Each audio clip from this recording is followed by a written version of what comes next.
Ja, grüß euch benannt und einen sackrisch guten. Jetzt Kasperl. So, in den letzten Tagen sind die Videos ein bisschen durcheinander gekommen. Manche waren sehr, sehr lange in der Überprüfung. Das, was ich gestern aufgenommen habe, konnte ich gleich direkt rausmeddeln. Das war das Upper Red Ding. Damit ihr ein bisschen so einen Plan kriegt, in welcher Reihenfolge ich die Scheiße aufgenommen habe. Wir machen heute weiter mit Teil 10 der Blaueierbärchen-Leaks. Und das wird, glaube ich, eine kürzere Geschichte, weil die ersten 5, 6 Minuten sind mehr oder weniger dem geschuldet, dass eine gewisse Situation beschrieben wird. Ihr kennt alle die Situation wahrscheinlich schon, wir gehen drauf trotzdem nochmal ein. Dementsprechend brauche ich nicht mehr zu sagen, außer hockt euch her, Sammermeere, reißt's euch a Häube auf. Wir gingen einer, in Rainer. Und zwar mit folgendem BS. Das hier. Das hier ist praktisch ein Grundriss von dem Badezimmer in Zobis in Reinis Butze. Der kleine Kreis ist das blaue Eierbärchen und der große Kreis hier ist und wir sind jetzt eher in dieser Situation, kurz nachdem Rainer den Duschkopf gewechselt hat von hinten rein auf oben drüber. Und der Meinung war, er müsste das Bärchen irgendwie trösten und hat sie da in diese Ecke gedrängt und war wohl laut Aussage des Bärchens schwierig weiterzubringen. Und ganz ehrlich, jeder von uns ist ein bisschen, die einen ein bisschen mehr, die anderen ein bisschen weniger klaustrophobisch, oder? Also, dass man, wenn man so wirklich eingeengt wird und nicht raus kann, nicht weg kann, dass das schwierig ist. Und jetzt bin ich ein großer, stabiler Typ.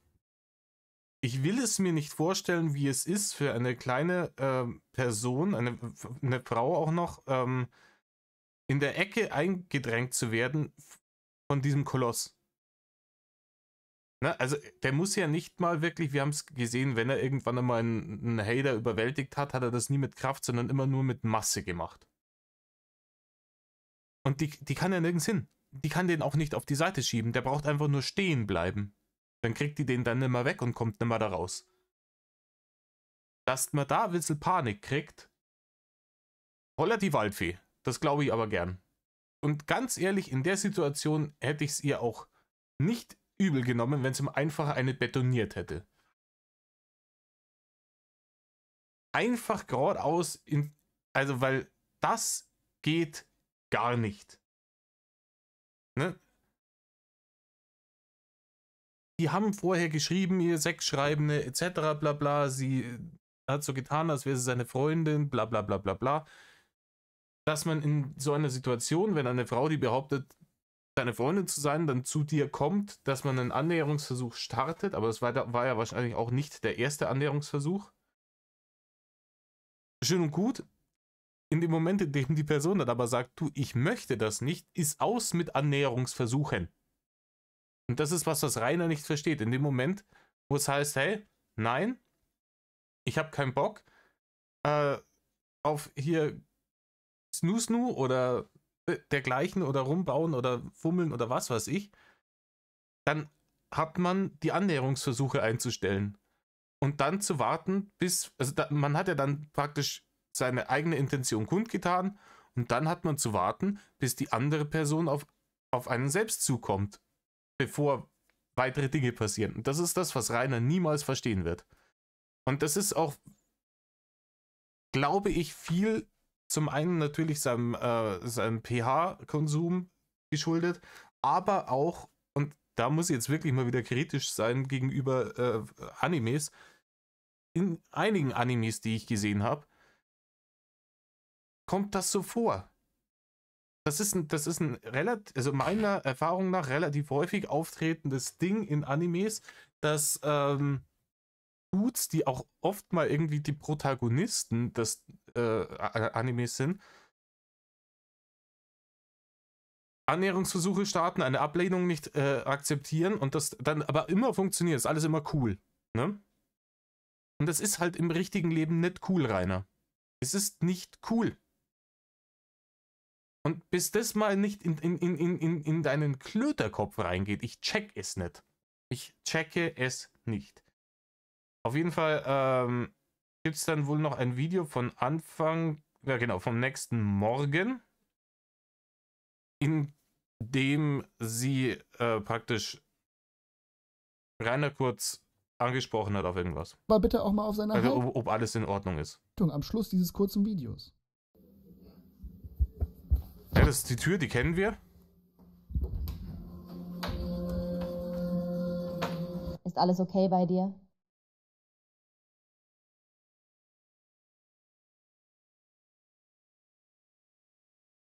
Passt schon.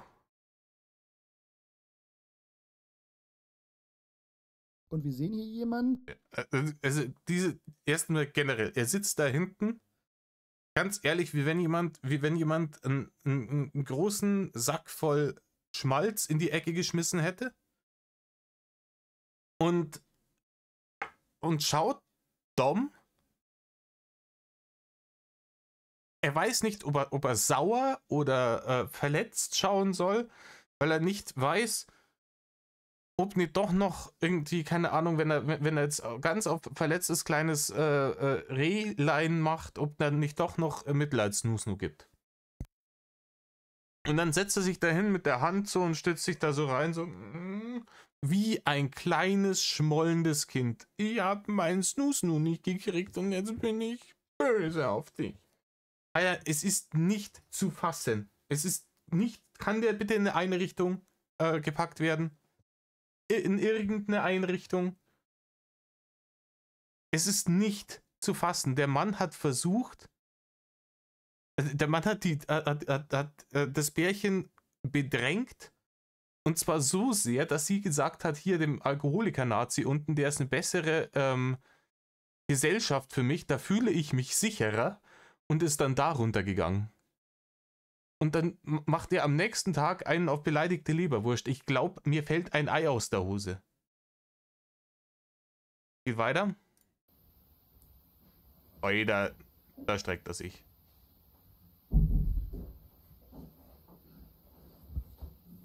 Alles okay? Nein. Wenn er den Bus nicht verpassen will, ist das vielleicht langsam los. Ui, da ist jemand nett. Stimmung neutral, Mund sehr klein. Der Kaffee, den er da gerade säuft, der geht bloß noch tröpfchenweise rein. So klein ist der Mund. Und weil der Kaffee wahrscheinlich eine sehr zähe Viskosität hat, aufgrund dessen, dass er halt zu 90% aus Zucker besteht. Aber dieses Passiv-Aggressive dieses Jahr, wenn du den Bus nicht verpassen wirst, dann sollst du dich jetzt vielleicht langsam verpissen. Nö. Ganz ehrlich, Rainer, mit dieser Attitüde wirst du niemals, und zwar niemals, auch nur in die Nähe eines Wurstfaches kommen.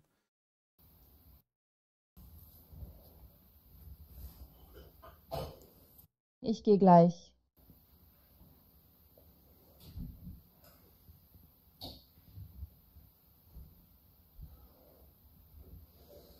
Rainer geht ins Badezimmer, eine gewisse Zeit später kommt sein Arsch hinterher.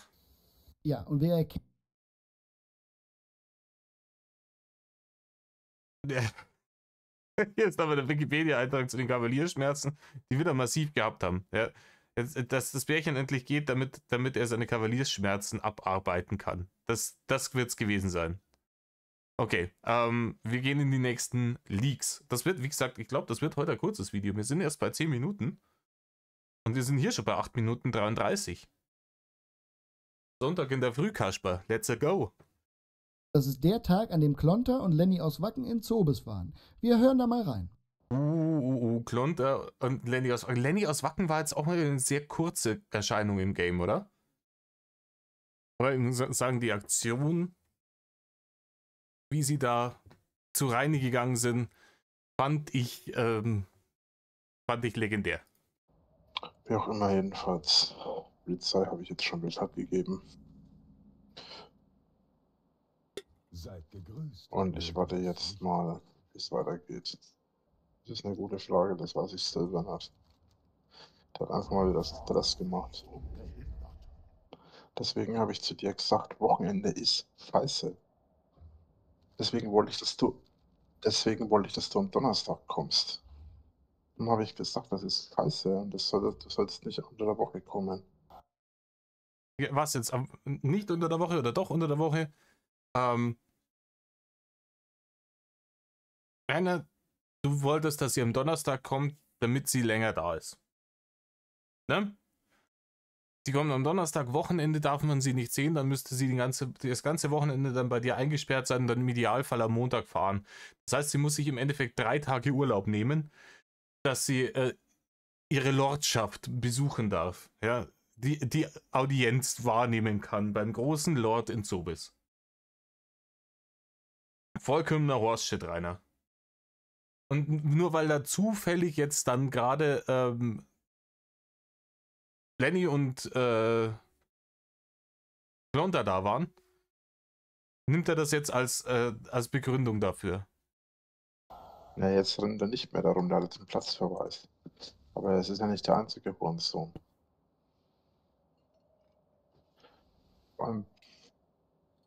Na klar, die Polizei hat ihn erwischt.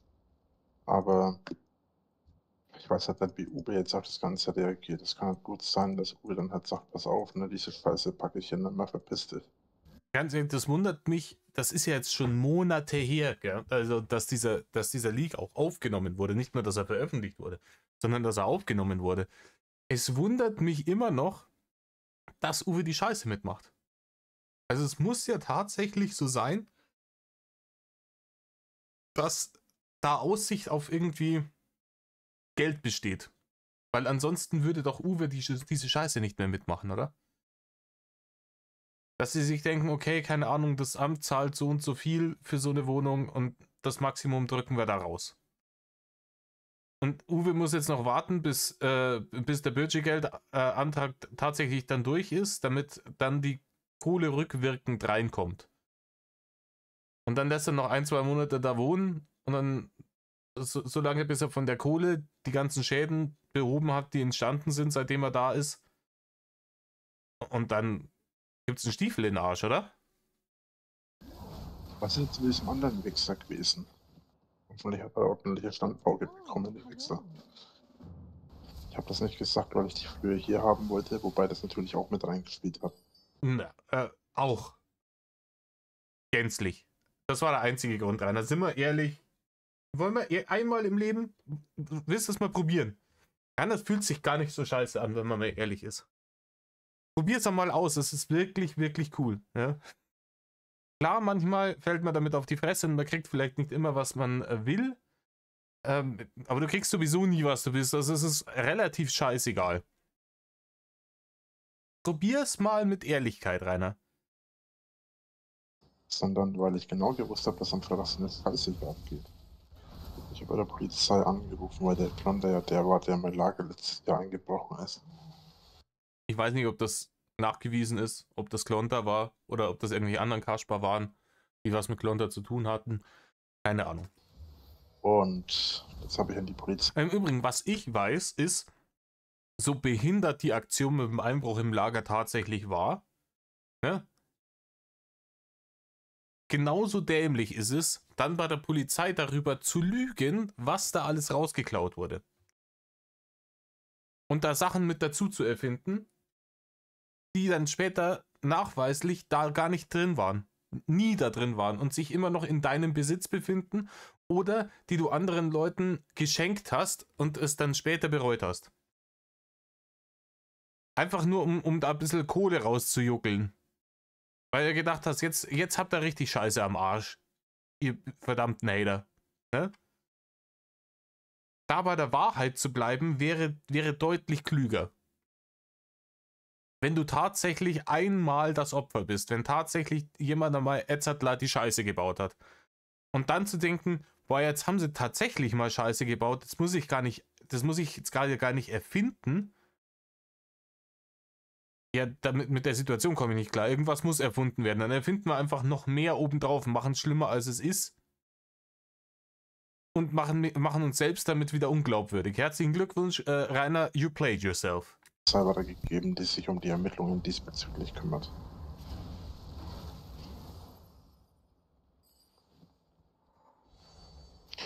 Der Typ gehört eigentlich für die nächsten 20, 25 Jahre in die Psychiatrie. Ja. Rainer, ich weiß nicht, wer so in die Psychiatrie gehört, aber Glonta ist es höchstwahrscheinlich nicht. Und die nächsten 20, da kommt der Psychologie-Lord. Also ja klar, solche Leute müssen immer 20, 25 Jahre, weißt du, was du machen musst, um so lange irgendwo in ein Ding eingesperrt zu werden. Das nennt sich meistens anschließende Sicherheitsverwahrung. Das sind Leute, die sind im Kopf so fertig, dass sie nicht mehr auf die Gesellschaft losgelassen werden können und die kriegen dann eine Haftstrafe und nach der Haftstrafe kommen sie in ein spezielles psychiatrisches Gefängnis, irgendwie so mit, ne, wo die dann bleiben. Da sind die Haftbedingungen nicht ganz so krass, aber sie haben halt, die kommen halt dann nicht mehr raus, weil die halt im Kopf gefickt sind, ne? Weil man weiß, die werden niemals irgendwie in eine Gesellschaft integrierbar sein und werden immer wieder die übelsten Straftaten begehen. Ganz oft halt irgendwie Sexualstraftäter und Mörder und sowas. Die übelsten der übelsten Leute, die kommen in solchen Einrichtungen. Bei dir vorm Haus stehen und ein lustiges Video drehen, qualifiziert einen nicht dafür, in eine Sicherheitsverwahrung zu kommen, du hageldummer Knallkopf. Menschen ist. Vor allem der Typ, es ist mittlerweile bekannt und es ist auch Tatsache, wohl, dass der Typ wohl mit Pädophilen rumhängt und mit Rechtsradikalisten und so weiter und so. Alter, ich krieg jetzt gleich die Krise. Ich glaube, das ist rausgekommen, als ich auf dem Rockharz war. Also das muss irgendwann im Juli gewesen sein. Ich glaube, ich habe es mir auf dem Dixie angeschaut. Tatsache. Aber ja, der Klonter, der hängt hier mit Pedos und Nazis rum. Rainer, hast du mal geschaut, weswegen du vor kurzem angezeigt wurdest? Und hast du mal geschaut, in was für einem Haus du gerade lebst? Es wird wieder gespiegelt vom Allerfeinsten einfach. Sofort. Der Typ ist richtig krank. Und der unterstützt wohl auch sehr viele Pädophile. Weißt du, und die Hater greifen den aber nicht an. Alter, keine Ahnung, ich würde halt sofort nochmal, aber wohl wahrscheinlich bringt es halt nichts. Keine Ahnung, an Klonter Stelle nochmal eine Anzeige wegen Verleumdung rausmädeln. Gegenteil. Stattdessen gehen sie auf mich los. Bei dem sie genau wissen, dass ich es nicht bin. Ja, nein, wissen wir eben nicht genau. Weil, wie gesagt, du wohnst bei jemandem, der offensichtlich rechtsradikal ist, weil er NPD-Veranstaltungen in seiner Gaststätte veranstaltet. Ne? Oder zumindest duldet. Und du bist derjenige, der eine Anzeige gekriegt hat wegen dem Kind der Nachbarin. Also so genau kann man das bei dir nicht wissen. Das ist so kranker Scheißdreck. Okay, das ist schon eine richtig Schauen wir weiter, da sind wir. Und dazu hat er noch diesen komischen Lenny, oder wie der heißt, aus Wacken dabei gehabt, der die ganze Zeit rumgeblägt hat von wegen, ich soll aufhören, ihn zu imitieren, obwohl ich schon seit Monaten nichts mehr mache.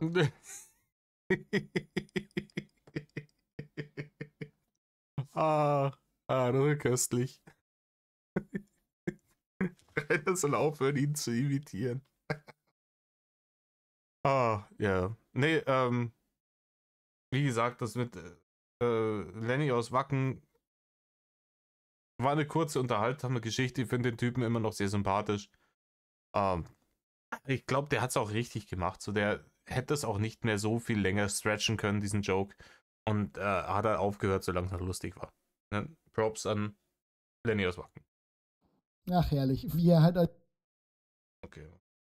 Jetzt geht gleich weiter. dieses ganze Thema um Lenny aus Wacken auch überhaupt nicht versteht. Zu geil. Aber schön, dass er alles mitbekommen hat, was da vor seinem Haus stattgefunden hat.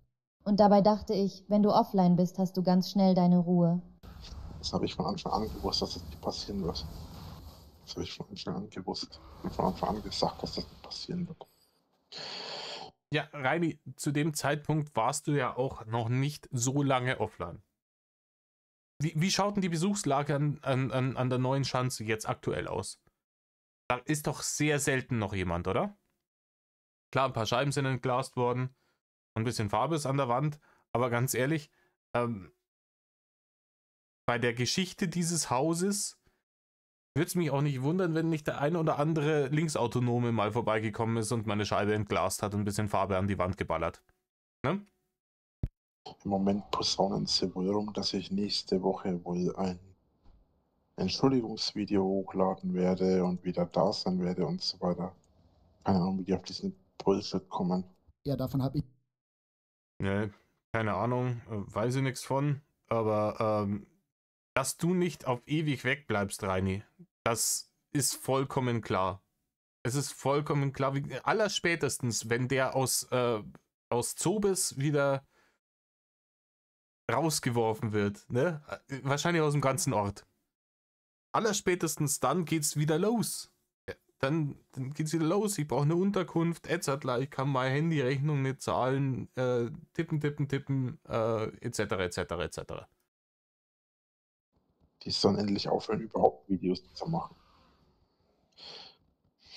Ja. Rainer, dass nie wieder jemand Videos über dich macht, ist eine utopische Vorstellung. Also das wird wahrscheinlich, ja, auch ich werde irgendwann von der reinen Thematik wegkommen, aber es gibt sicher dann Leute, die danach auch noch weitermachen. Irgendjemand wird immer mal was machen, dass gar keiner mehr was macht, das wird sich in Jahren abspielen. So, also das wird ein paar Jahre dauern, dass keiner mehr was macht und selbst dann vielleicht kommt dann irgendwann mal wieder einer um die Ecke, hey, wusstet ihr noch Drachenlord hier und so, dann da.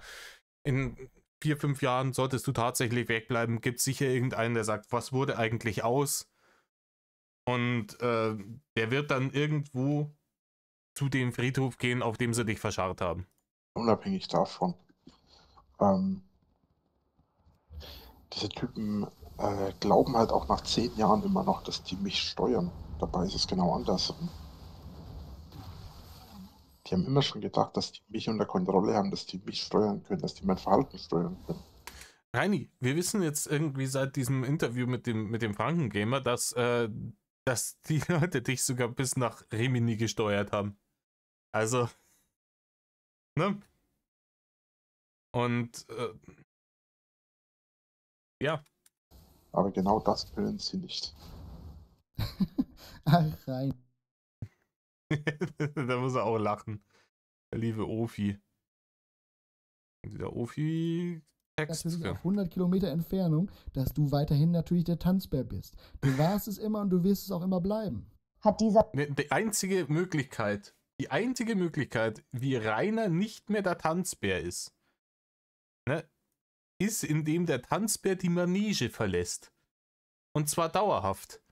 Und ihr kennt das. Im Moment sind wir noch irgendwie, wir sitzen doch als Publikum in der Manege und wir warten wie bei einem MCU-Film noch auf die Mid- und Post-Credit-Scenes, die noch kommen. Und ob dann noch ein weiterer Film angeteasert wird.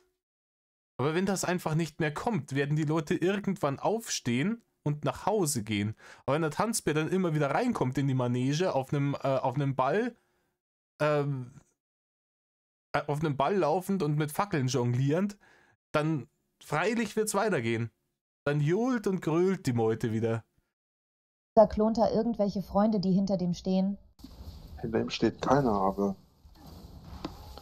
er wird halt auch nicht fertig gemacht. Nee, der gehört einfach. Ja, warum sollte der auch fertig gemacht werden? Der hat uns doch gar nichts getan. Warum, Rainer, sollten die Hater jetzt auf Klonter gehen? Klar, unter den Hatern gibt es auch immer mal wieder, der eine mag den nicht, der andere mag den nicht. Manche Leute kacken sich mal gegenseitig an. Aber es wird ja auch niemand irgendwie auf Klonter gehen, weil ja auch Klonter gar nichts getan hat. Klar ist der cringe manchmal und klar muss man den Humor mögen. Zum Beispiel, keine Ahnung, ich schaue mir ab und zu mal Klonter an. Ich bin jetzt auch nicht so überkrass im Klonter Fanclub unterwegs. Meine Mulle mag ihn gar nicht. Ich kenne aber Leute, die feiern den und das ist auch vollkommen legitim. Wie gesagt, ich habe schon mal gesagt, ich bin hier nicht derjenige, der hergeht und den Leuten abspricht, Teil des Games zu sein, nur weil sie meinen Geschmack nicht treffen oder sowas. Und dann mit irgendwelchen Phrasen rumdresche. Ja, hier, keine Ahnung, Level 0er hier, Level 0er da. Ja, ich bin der Meinung, wenn sich jemand darüber identifiziert, dass er ein höheres Level im Drachengame hat als jemand anderes, dann weiß ich nicht, wer in dem Fall dann tatsächlich die Maske ist. Ne? Lass halt die Leute machen. Aber wie gesagt, Klonter hat halt nicht das getan, was du getan hast. Der ist manchmal ein bisschen cringe und ein bisschen komischer Dude. Aber er macht halt nicht das, was Rainer tut. Und das ist die Grundidee dessen. Tut nicht, was Rainer tut. Nein, das ist ein asoziales Verhalten und ein asoziales Denken. Nein, sollte er nicht. Der sollte einfach schlichtweg Psychiatrie eingewiesen werden. Dem sollte geholfen werden. Niemand sollte fertig gemacht werden. Aber Rainer, oh, jetzt kriege ich wieder Hasslatte. Der Tisch hebt sich vor Hasslatte. Niemand sollte fertig. Sperrt den ein in die Psychiatrie für immer. Niemand sollte fertig gemacht werden. Rainer, du hast versucht, Klonter als hier Kinderfreund zu diffamieren, ohne jeglichen Beweis. Nur weil irgendein Kasper das im Internet mal gesagt hat und nur weil Klonter mal irgendwann Kontakt zu jemandem hatte, der wohl in die Schiene geht. Ja, Rainer, herzlichen Glückwunsch, dann sind wir alle Kinderfreunde, weil wir Kontakt hatten mit dir. Ja, weil wir uns mit dir beschäftigt haben. Diese Kontaktschuld-Scheiße ist Bullshit. Ne? Und du hast es einfach mehrfach ins Internet rausgeblökt. Hier ja auch schon wieder. Einfach rausgeblökt. Ja, hier der Klonter, der ist so und so. Welle Trust Me, Bro. Etzettler. dem sollte geholfen werden. Das sollte mal in die Psychiatrie für 20, 25 Jahre. Hast du dich eben vor ein paar Minuten nicht beschwert, dass die Leute auf dich losgehen und nicht auf Klonter? Und nun sagst du, niemand soll fertig gemacht werden? Ach, Reini, mal wieder das Fähnchen im Wind. Das beißt sich ein wenig, würde der Herr Müller sagen. Aber ganz gewaltig beißt sich das ein wenig. Ich kenne es ja. Das mag sein, aber das ist auch... Im Übrigen, Leute, ich versuche hier die ganze Zeit, ich habe den Pegel im Blick, hier bei meinem Audiomixer im OBS. Es ist schwierig, es ist mal lauter, es ist mal leiser, ich versuch's, Leute, ich versuche es. Das mag ich auch nicht, aber das hat trotzdem einen psychologischen Hintergrund. Und deswegen muss denen geholfen werden. Das kommt ja nicht von ungefähr. Hast du dich mit dem Thema Pädophilie überhaupt mal auseinandergesetzt? Oder Rainer, das ist ein schlechtes Thema für dich. Lass es bleiben, Rainer. Warum diese Menschen sich so verhalten, wie sie es tun. Der Großteil von denen strebt nach Macht. Weiß ich nicht, keine Ahnung. Ich kenne keinen, also zumindest weiß ich von keinem. Ich hoffe, dass ich keinen kenne. Ich habe auch von Leuten gehört, die Anlaufstellen praktisch geschaffen haben, wo du praktisch hingehen kannst nach dem Motto, bevor du zum Täter wirst. Also für Leute, die merken, dass sie diese Neigungen haben, die da hingehen können, dass ihnen geholfen wird, bevor sie irgendwas machen, bevor sie diesen Neigungen nachgeben. Das finde ich eine wichtige Sache, weil ich glaube auch nicht, dass die per se für die Neigungen was können, aber sie können was dafür, ob sie diesen Neigungen nachgehen. Und da finde ich es ganz wichtig, dass die Leute irgendwie eine Anlaufstation kriegen. Weil ich glaube schon, dass die meisten davon, also dass viele, kann ich mir vorstellen, natürlich gesellschaftlich wissen, dass das falsch ist. Ja, also die wissen schon, dass mit ihnen was nicht stimmt und dass das nicht in Ordnung ist und dass sie Hilfe brauchen. Ja. Und da den Leuten eine Möglichkeit zu geben, zu sagen, hey, du, mit mir stimmt was nicht, bitte hilf mir, bevor irgendwas passiert und ich das Leben von irgendjemandem zerstöre und meins obendrauf, fände ich wichtig. Aber da ist Rainer nicht der große Experte drin. Ja, also weder hat er Psychologie studiert, noch sollte er bei diesem Thema überhaupt irgendwie sein windschiefes Ogermaul aufmachen. Speziell nach der Macht über andere. Du solltest dich über das Thema erstmal informieren, bevor Rainer, du... komisch. Ich habe immer das Gefühl, du strebst nach der Macht über andere. Ist es nicht so, dass du diese ganzen Teamspeaks und Discords, dass du, der Spitzname Lord Korea kommt ja nicht von ungefähr, oder? War es nicht so, dass du da reingegangen bist und du hast den Leuten dann irgendwie irgendwelche Frauen einfach in andere Räume gezogen, um sie zu belästigen? Und die Bannhammer-Schwingerei und ja, hier, das ist mein Discord und hier habe ich habe die Macht. Du hast da Leute vor deinem Tor angeschrien, dass du die Macht hast. Renner, du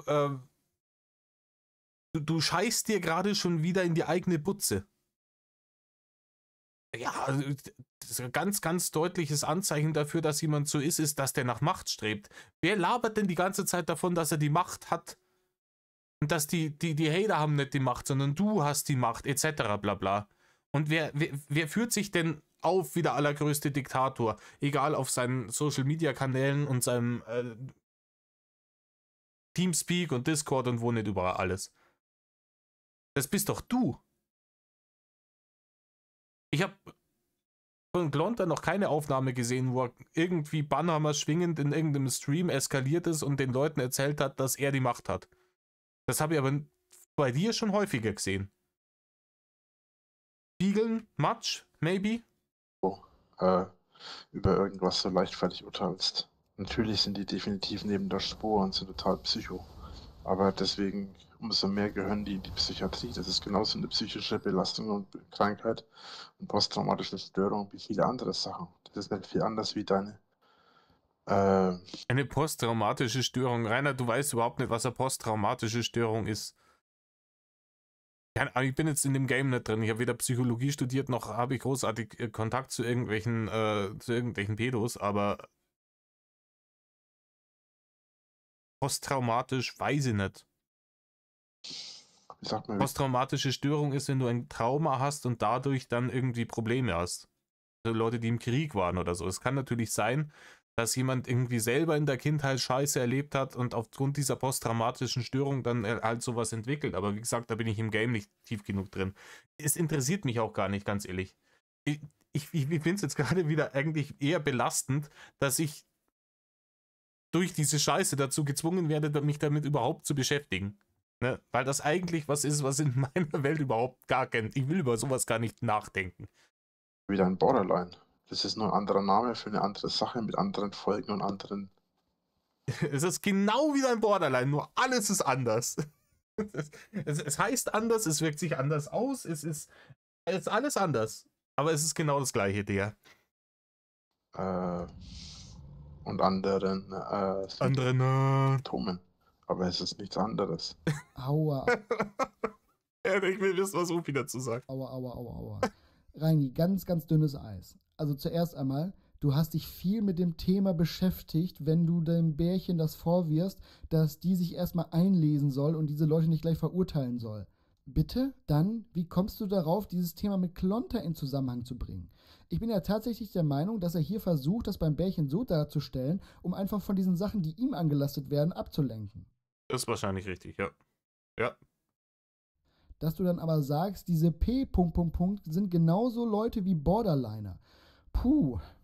Ich will da gar nicht auf diese Diskussion hinaus, wie man mit diesen Leuten umgehen sollte, die solch... Ja, also es ist hart wild einfach, was er hier wieder von sich gibt. Es ist hart wild. Nee, schauen wir mal weiter. Weil wir sind gerade so gut in der Zeit, Leute. Wir sind gerade so gut in der Zeit. Ihr kriegt das untere Stunde hier. Ich bin vollkommen zuversichtlich. Abstoßend und krank. Es gibt mehr Pädophile, als du glauben würdest. Es gibt nur einen Unterschied zwischen Pädophilen, die bekannt sind, und Pädophilen, die unbekannt sind. Das ist richtig. Die meisten, die bekannt sind, sitzen offensichtlich im Knast, hoffentlich im Knast und die anderen, aber das hatten wir ja gerade vorhin, ne? Leute, die die Neigung haben. Es gibt sicher auch Leute, die die Neigung haben und die das alleine geschafft haben, ihr Leben lang dem nicht nachzugeben. Aber glaube ich, ist halt schwierig. Weil viele, die pädophil sind, das hat nicht unbedingt was mit sexuellem Missbrauch zu tun. Doch. Grundlegend schon. Ne? Ob du es ausübst oder nicht. Ja, aber Die wollen nicht zwingend jemanden sexuell missbrauchen, sondern die stehen auf dieses Gefühl der Machtüberlegenheit. Und das kannst du halt bei Kindern ganz besonders als Erwachsener gut ausüben. Das ist das Problem daran. da spricht jemand so, als hätte er richtig Erfahrung gemacht. Warum um alles in der Welt verteidigt er diese Leute?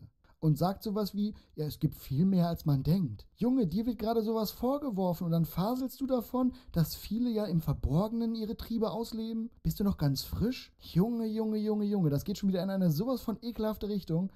Mann, Mann, Mann, Mann, Mann. Wie gesagt, das kann man teilweise nicht steuern. Das ist genauso wie du mit deinem Ritzen. Das kannst du ja auch nicht steuern, oder? Es klingt schon wirklich krass wie so eine Rechtfertigung, oder? Ganz ehrlich, klingt das gerade bei ihm nicht, als würde er sich rechtfertigen dafür, was er ist? Ich frage für einen Freund. Es klingt komisch einfach.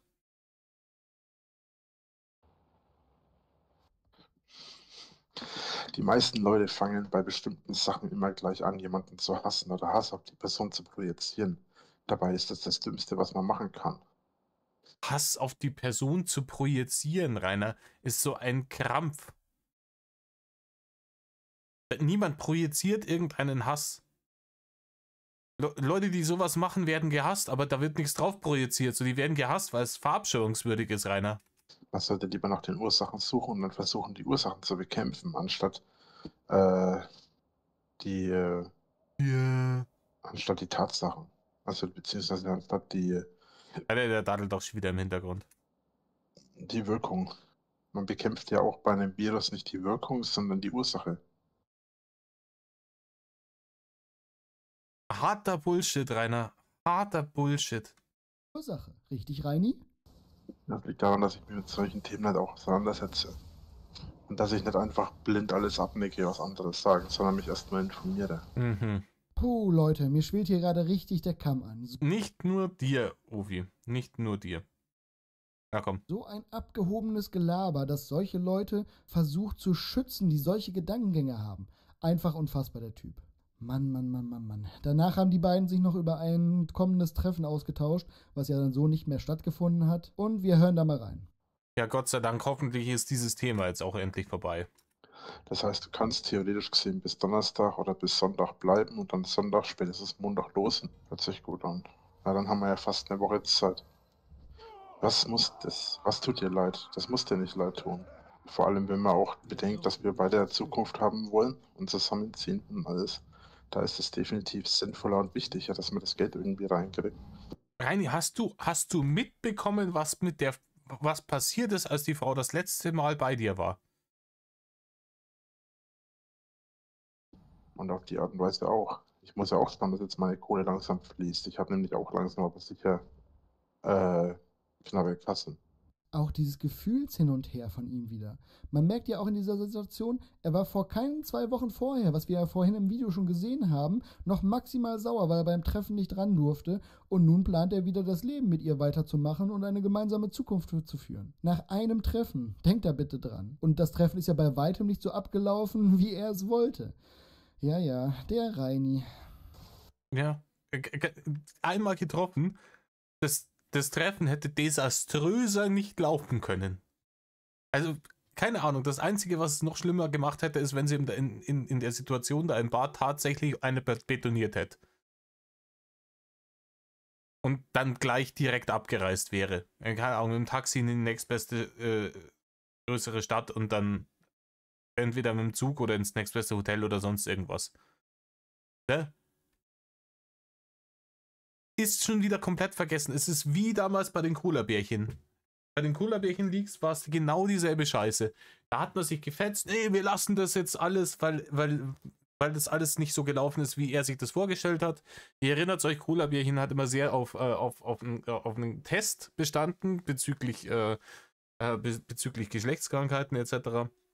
HIV-Tests machen. Und da ist er dann immer komplett, er braucht sowas nicht, er weiß, dass er jetzt gesund ist, bla bla bla bla bla, sie kennt sich nicht aus. Und dann ist er komplett eskaliert und hat sie als Haterin beschimpft und hat ihr sonst was an den Kopf geworfen und dann war irgendwie 2 Wochen Funkstille und dann hat er sie angeschrieben, als wäre nie etwas gewesen. Ah, meine Kleine, meine Süße, hier dies und jenes, bla bla bla. Wild, auch hier, dieses Treffen, wo sie da bei dir war, ist ein deutliches Anzeichen dafür, dass da nichts, aber auch gar nichts geplant werden sollte mit der Zukunft und Zusammenziehen und so dergleichen. Weil du einfach auch massiv reingeschissen hast, auch wenn es kein Bärchen gewesen wäre. Du meinst die, wo mir noch Geld schulden? Oder was meinst du? Hä? Hast du gerade gemeint, dass meine Kumpels oder meine Freunde mir Geld schicken sollen oder müssen? Das ist Schwachsinn. Nur die mir Geld schulden, müssen mir Geld geben. Rainer, niemand schuldet dir Geld. Rainer, du schuldest vielen Leuten Geld, dir schuldet niemand auch nur einen Fliegenschiss. Also ich schätze, er meint den Frankengamer. Ja, ich glaube auch, dass der den Frankengamer meint. Der mir angeblich noch 30.000 Euro schuldet für die Scheiße, die Rainer ihm geschenkt hat. Ihm genau gar nichts. Montag werde ich auf jeden Fall mal ein paar Telefonate führen müssen. Mhm. Da muss ich mal bei der Gemeinde Neustadt Nürnberg anrufen. Sozialamt und so weiter, dass die mal versuchen, mir in Nürnberg eine Wohnung zu besorgen. Ja, Rainer, das wird großartig funktionieren. Großartig wird das funktionieren. Ja, hier ist Winkler. Ich hätte gerne eine Sozialwohnung in Nürnberg, bitte. Ja, natürlich, Herr Winkler, wann wollen Sie denn einziehen? Wie viel Quadratmeter sollen es denn sein? 80, 90, 100? Mit Whirlpool oder ohne? Wir haben eine Dachterrasse. Im Zentrum, einwandfreie Lage, richtig schön, können Sie auf die Burg gucken. Ist das was für Sie? Bitte kommen Sie vorbei. Geben Sie uns noch 2 Tage, dann rollen wir Ihnen schön den roten Teppich aus und organisieren Ihnen einen Limousinenservice vom Bahnhof zur Wohnung. Du rufst in Nürnberg an und sagst, ich hätte gerne eine Sozialwohnung bei euch in Nürnberg, dann sagen die, ja, wo sind Sie denn gemeldet? Ja, in Zobes. Ja, wir sind nicht für Sie zuständig. Herzlichen Glückwunsch, Herr Winkler. Boom. Wo ich nicht rausfliegen kann, trotz Hater, am besten für 2 Personen.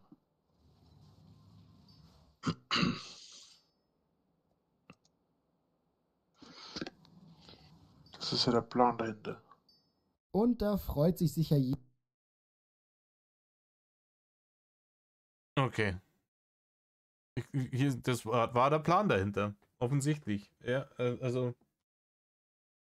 Da er aktuell immer noch in Zobes lebt, hat dieser Anruf wahrscheinlich nicht sonderlich gefruchtet, den er dann nach Nürnberg getätigt hat, insofern er überhaupt da angerufen hat.